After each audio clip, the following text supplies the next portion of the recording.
Scientists call it Vredefort Dome, the place where a meteorite the size of a large mountain struck Earth more than 2,000 million years ago. The shock waves caused a crater of almost 400 kilometers in diameter and shaped a geography where the forebears of humans would eventually make their appearance.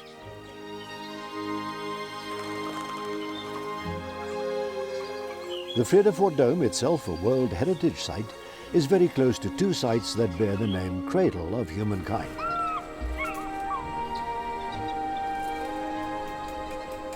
The first site is near Taung in the northwest province. It was at the limestone diggings of a quarry that a lime-encrusted skull of a child was unearthed in 1924. Professor Raymond Dart called it Australopithecus africanus, which means southern ape of Africa.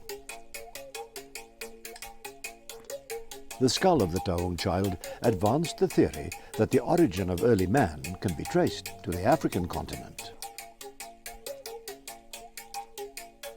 To the north of the Vredefort Dome lies the world-famous Sterkfontein caves.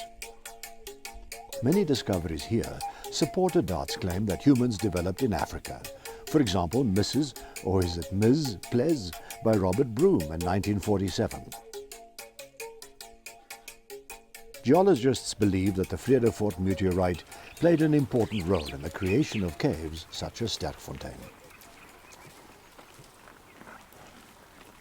Holkrans, or Hollow Cliff, is a natural shelter near the village of Venterskruen in the Vredefort Dome. Excavations revealed that humans lived here during the latest Stone Age, more than 2,000 years ago. The flat area in front of the shelter is the result of a terracing wall.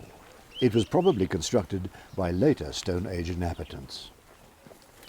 These people were the San, hunting nomads who also used a variety of stone tools.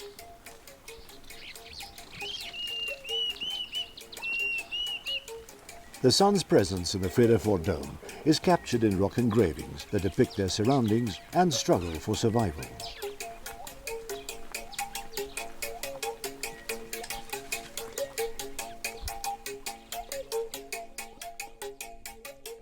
Askopis, or Ash Hills, is a late Iron Age settlement in the southwestern part of the Dome Heritage Area.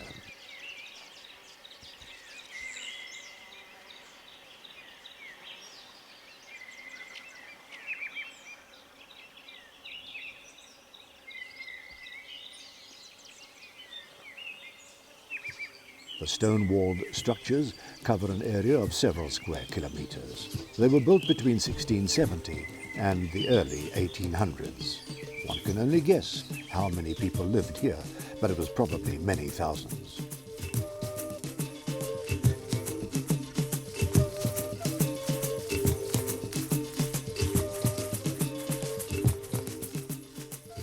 Askopis refers to ash middens that are a valuable source for archaeological excavations.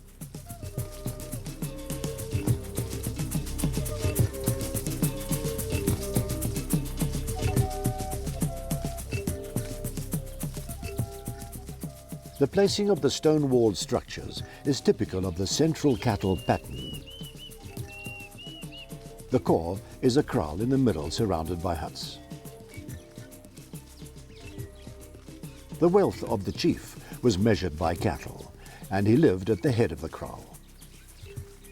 The lower the status of the subjects, the further away they lived from the central domain. Although many different groups settled in Askopis, the most prominent was probably the Rolong people. They skillfully stacked boulders that served as a sort of fence around their mud or clay huts. Askopis was occupied by expert metallurgists who produced their own tools and jewelry.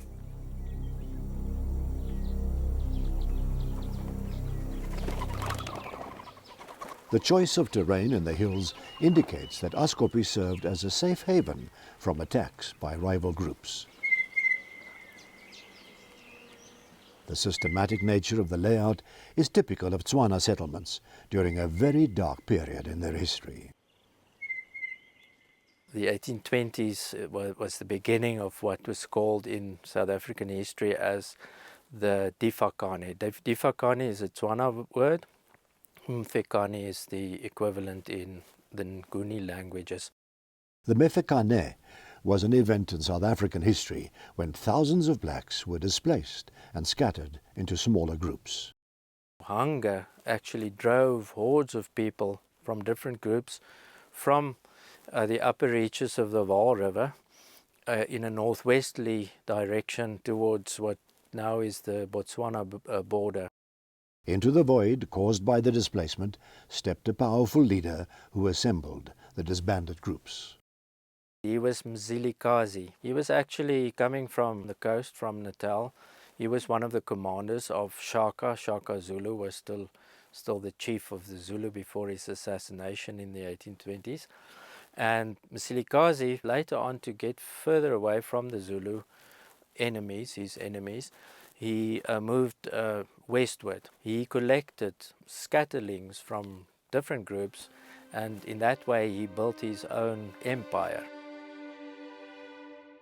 The first European settlers in the Vredefort Dome were part of the Great Trek, a migration of Dutch and Afrikaans-speaking people who were dissatisfied with the policies of the English in the Cape Colony.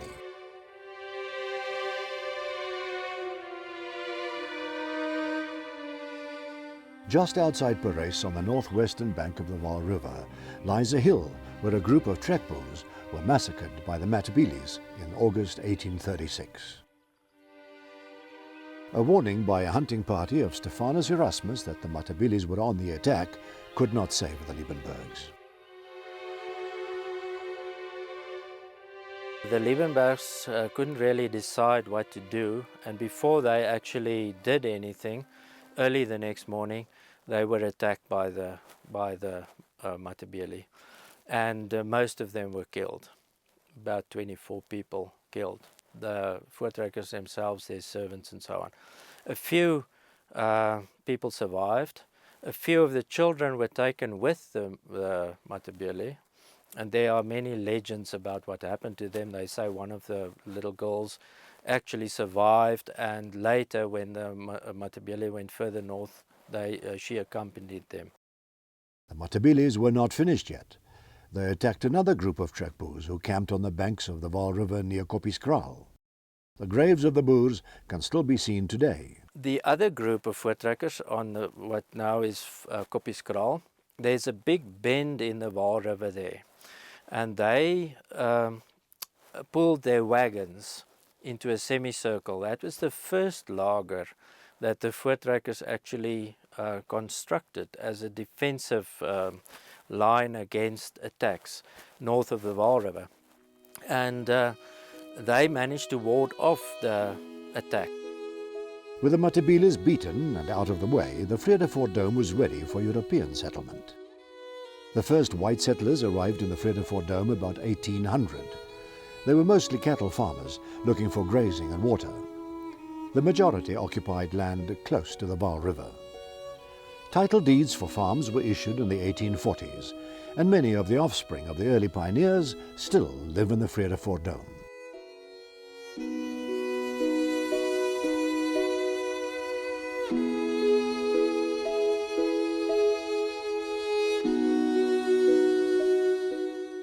The Sichuan family arrived on this farm more or less in 1846. They came from Kanghu in District George. It's now close to the town Oudtshoorn. The first generation was Martin. He was also known as Heningheintjie, and I'm the 6th generation.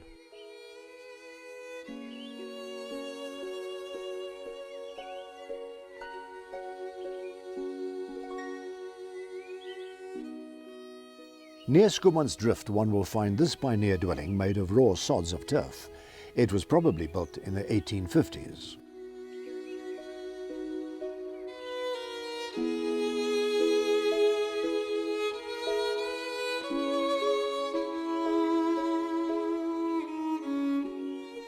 Die tegniek van die bou van 'n sojahuis is baie interessant, want jy moet presies die regte kleimateriaal daarvoor hê. En dit kom gewoonlik net voor by vleie of by strome wat in die rivier afloop, of selfs by plekke waar die rivier dikwels moontlik oorgeloop het.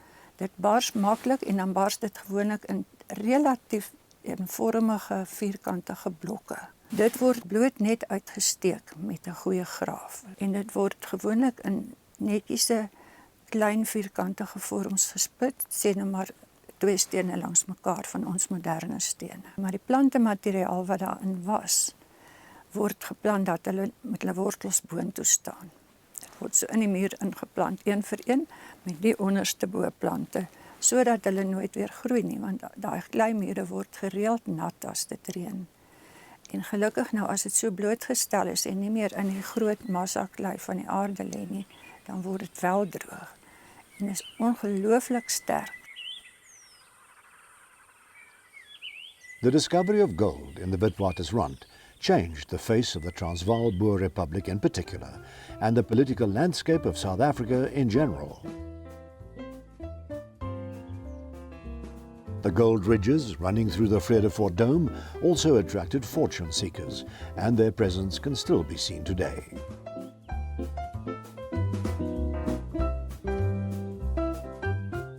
The village Venterskroon was founded on the farm Vredefort in the late 1880s.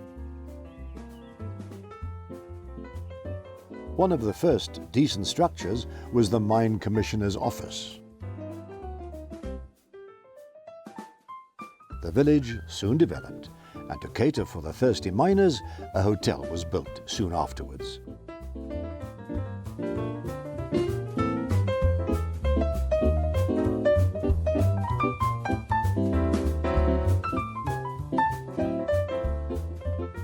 To contain the rowdy miners, a prison was built behind the Mine Commissioner's office.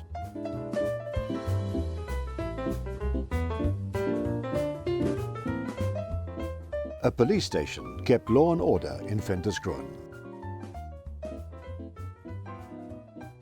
Venterskroon later became the postal and trading centre for farmers on the northwest side of the river. The trading store, Venterskroon Handelshuis, owned by S. Vernick, provided merchandise of all sorts for the miners and farmers. In later years, the Mine Commissioner's office in Venterskroon was used as a school. A house was built close by for the schoolmaster. 'n Interessante gebou is die Old Imperial Inn. Daarin is baie tekens van die Engelse boustyl, maar dit moes natuurlik nou ook uitgevoer word met die materiale wat hier beskikbaar was, sodat daar 'n duidelike landelikheid aan was. En dit was nou ook nie 'n plek van veel vertrekke nie, want die vloeibare verversings was belangriker. Die tipiese woonhuis wat jy sou vind in die vroeë dae van die koepel sal nou wees 'n reghoekige huisie met 'n sentrale voordeur waar agter 'n lang smal portaal gewoonlik geloop het. En dan het aan die regterkant gewoonlik die woonkamer uitgegaan en aan die linkerkant uit die hoofslaapkamer en dan 'n entjie verder die eetkamer en 'n kleiner slaapkamer vir die kinders.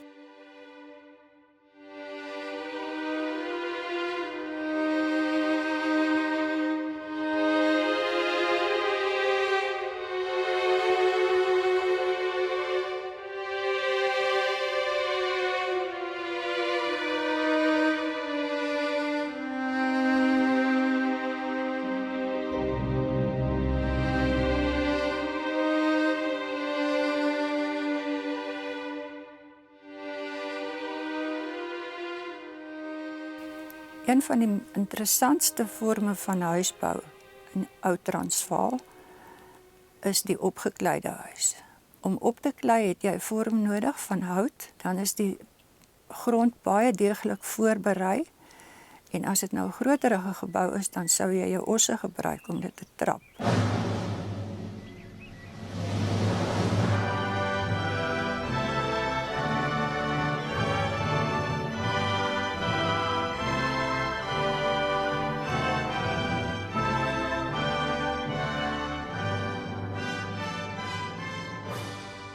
The discovery of gold played an important role in the conflict between the British Empire and the Boer republics in the north. This led to the Anglo-Boer War from 1899 to 1902.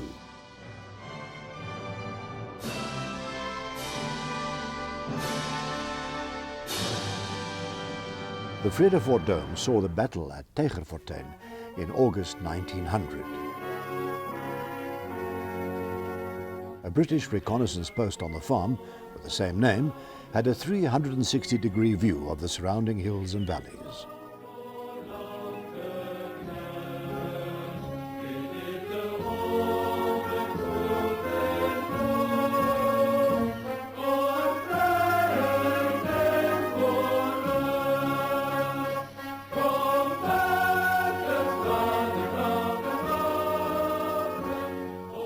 The reconnaissance post overlooked a British camp on a hill to the south.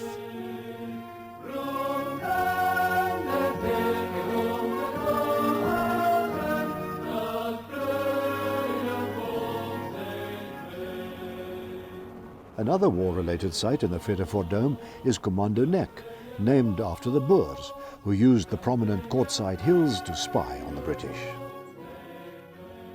Eventually it was quite a big battle, but with very few casualties. I think in total 6 or 7 people were killed. 4 on the Boer side, 3 on the British side, and a few more injured. They called him the Boer Pimpernel. General Christian de Wet was a master in guerrilla warfare, and the British committed their whole army to capture him. It was touch and go for de Wet, who used the hilly landscape and the dome to avoid capture by the British. The only escape route that they had, because they got information, they managed to decipher the code that the British used for their heliographs, and they knew exactly where the British were. So de Wet knew that his only road of escape would be past the mining town of Potchefstroom, because they had started mining there more than 10 years before that time, so there was already a town there. There's a valley there, and the valley ends in what we call a Van Vierenskloof to the north. So de Wet knew that the only way that he could get the wagons out and his people out was through the valley and out at Van Vierenskloof. The Sichuan family was heavily involved in the war. Some of the women spent some time in the concentration camp at Potchefstroom. The patriarch Sichuan sits here in the middle in the Greenpoint POW camp in Cape Town. A son-in-law fought with General Jan Smuts in the Cape Colony, and Martin Sichuan played hide-and-seek with the British on an island in the river close to his father's house. The homestead of the Sichuans was targeted by the British artillery. The building behind me was the original cellar of the farm. It was used as a hospital by the English during the war, and I think it's one of the only buildings, farm buildings in the area that is still standing from before the war. It was bombed during the war, and I've still got a piece of the shrapnel of the shell that was in the roof.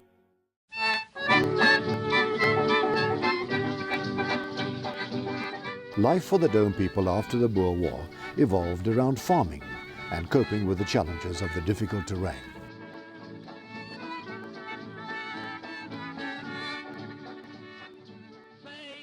Getting over the river was only for the brave at heart and by the people who knew when and where to cross it.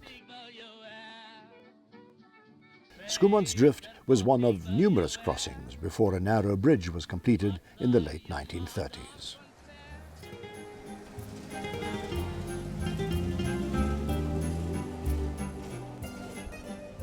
The Vredefort Dome also bears witness of an Italian influence. These were prisoners of the Second World War, who were sent to rural areas because of limited space in urban prisons. One prisoner was kept on a farm near Sichuan's Drift.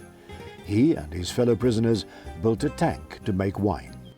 After the war, Italians were also involved in the mining of granite.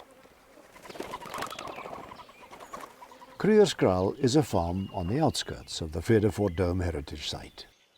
It belonged to a famous Afrikaans poet and writer, J.D. de Tooy, or Tertius, who was instrumental in the translation of the Bible into Afrikaans and producing poetical versions of Psalms in the same language.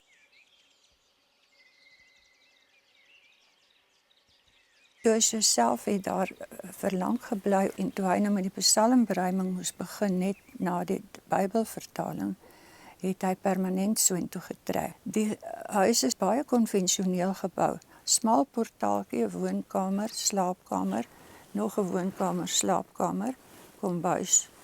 As jy baie gelukkig is, 'n badkamer op die agterstoep.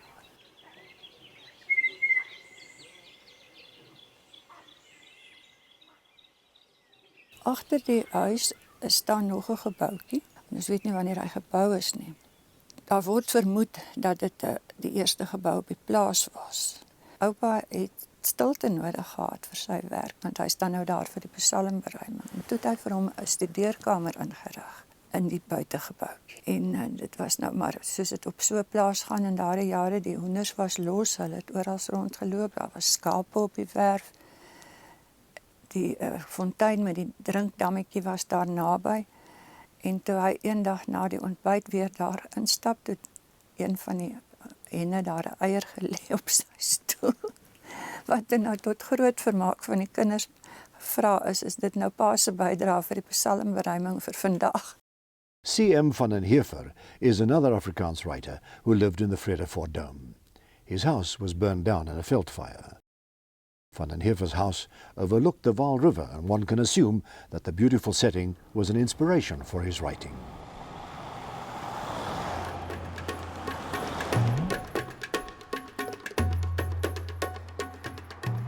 Before entering the Free State province, one will find a shop from a bygone era. We are here since 1929. That's when my late father bought the estate.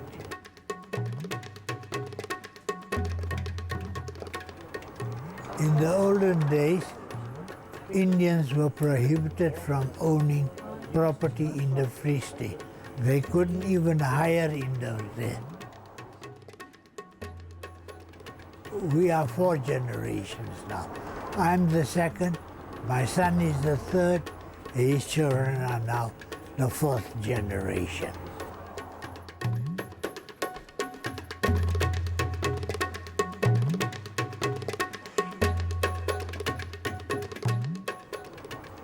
We are general dealers, and in the old-fashioned word, old-fashioned general dealers.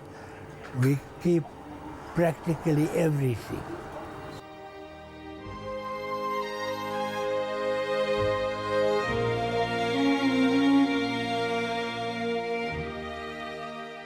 The history of the Vredefort Dome is inseparably linked to the geology and geography created by a meteorite more than 2,000 million years ago.